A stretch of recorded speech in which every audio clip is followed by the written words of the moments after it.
I'm Debbie Horrocks, Director of LEARN's Provincial Resource Team. In this video, you'll be introduced to the updated CLC Action Plan, which we have recently incorporated into the online journal reporting tool. This video will address some of the common questions and challenges that CDAs face related to completing their action plan. Additionally, there are a selection of resources available to you at the end of the video. I invite you to explore them, and if you have any questions, please contact your designated PRT rep or send an email to prt@learnquebec.ca, and one of us will get back to you. So let's begin now. Overview of the CLC Action Plan. As a CDA, you are identifying the needs of your school community and putting solutions in place to address those needs. Working with your principal, the CLC Action Plan is to be completed annually. It outlines the long-term goals or area of focus and specifies this year's objective for each area of focus. Setting area of focus and short-term objective will help you to decide what sorts of projects, events, initiatives, or activities to develop for the CLC. It also helps you decide which community partners can support your plan. The action plan is considered a living document that you should refer back to throughout the school year. At the end of the school year, meet with your principal to review your progress throughout the year and complete the end-of-year assessment included in the online journal. This will help guide your goal setting for the following school year. Identifying the top needs in your CLC with data. Identifying the top needs in your CLC with data. Identifying the top needs to address this year with valid data sources will shape the priorities set out by each of the area of focus and this year's objective. Here is an example. Let's say you and your principal have decided the top need to address this year is to increase family engagement. How do I know that family engagement is low? Parents are not attending curriculum night or volunteering for school events. Your data source for this would be school data, the principal, teacher reports, CLC survey data on volunteers. To build on this, your CLC area of focus, family engagement. How to achieve the area of focus, or this year's short-term objective, is to build towards to increase the percentage of families who feel welcome in the school. What can be considered as a data source? This is not a hunch, not your opinion, but it is what you know from the information you have. Examples of data sources could be teacher feedback, our school survey, attendance and participation data for your CLC activities, or CHSSN baseline data for the English-speaking community. Setting a goal and identifying partners. Setting a goal. CLC goal. This is an area of focus and should not change from one year to the next, or change very little. These are 3 to 5 year area of focus. This year's objective. The short-term objective is what you are going to work on this year to get you closer to the CLC area of focus. Here are some examples from past Laurier McDonald CLC action plans. Area of Focus 1.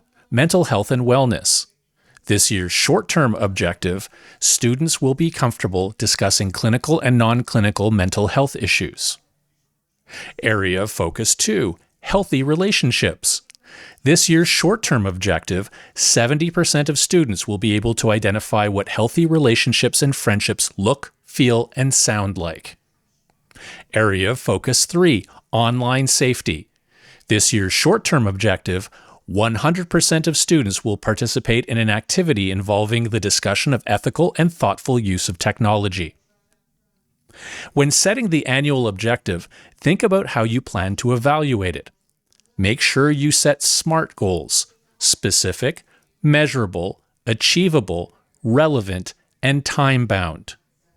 When we know where we are going, the CLC area of focus, this year's objective and outcome areas, then you need to figure out how you are going to get there.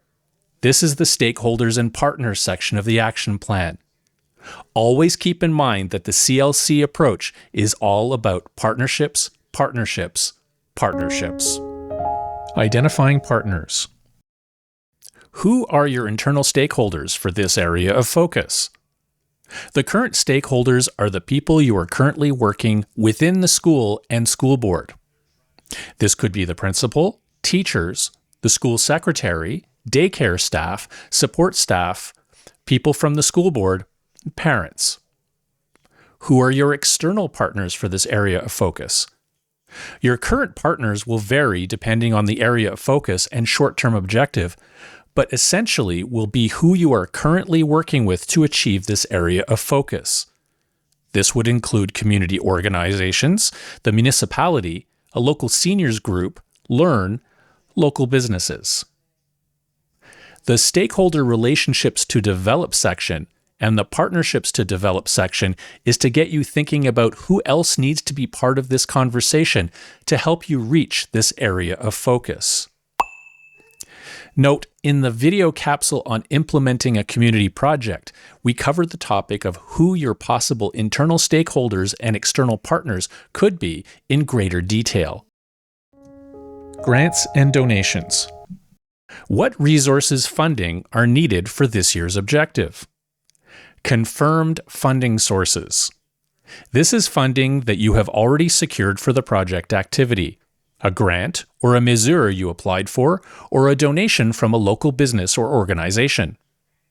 For potential or new streams of funding, you would list grants that you've applied for but have not yet been approved for, or a grant you want to apply for, or a donation that you are going to request.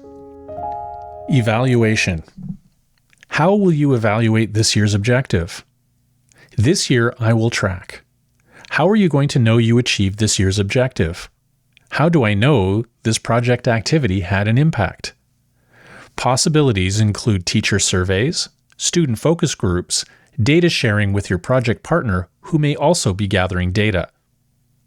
With these data sources and tools, talk to stakeholders and review project activity surveys and feedback forms. Your online journal is another source of data. For example, the number of participants in an activity.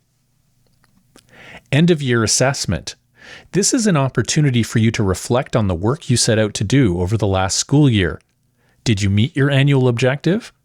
Are you closer to reaching the long-term goal? It is not a pass or fail situation, but rather an opportunity for reflection with your principal and/or community partners. Number of activities for this goal. This is a place for those high-impact programs and activities to be noted. At the start of the year, fill out the target number of activities with a partner section. You likely already know how many activities you are planning for because it isn't a new goal and you already have partnerships in place. Will you do the same activities or replace some with new activities?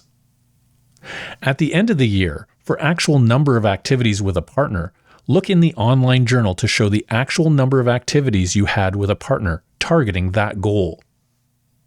And we are being specific here that we are looking at activities with a partner.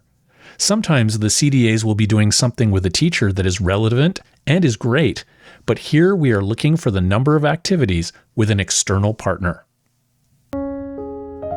Submitting your action plan. How often should I be sharing reports? Detailed reports are to be submitted annually. Each report is a marker towards the final report to be submitted at the end of the school year. Who should I share reports with? Your completed action plan should be shared with the CLC school principals, school board representatives, and your designated PRT representative. Date for submission of the report is found in the FAQ.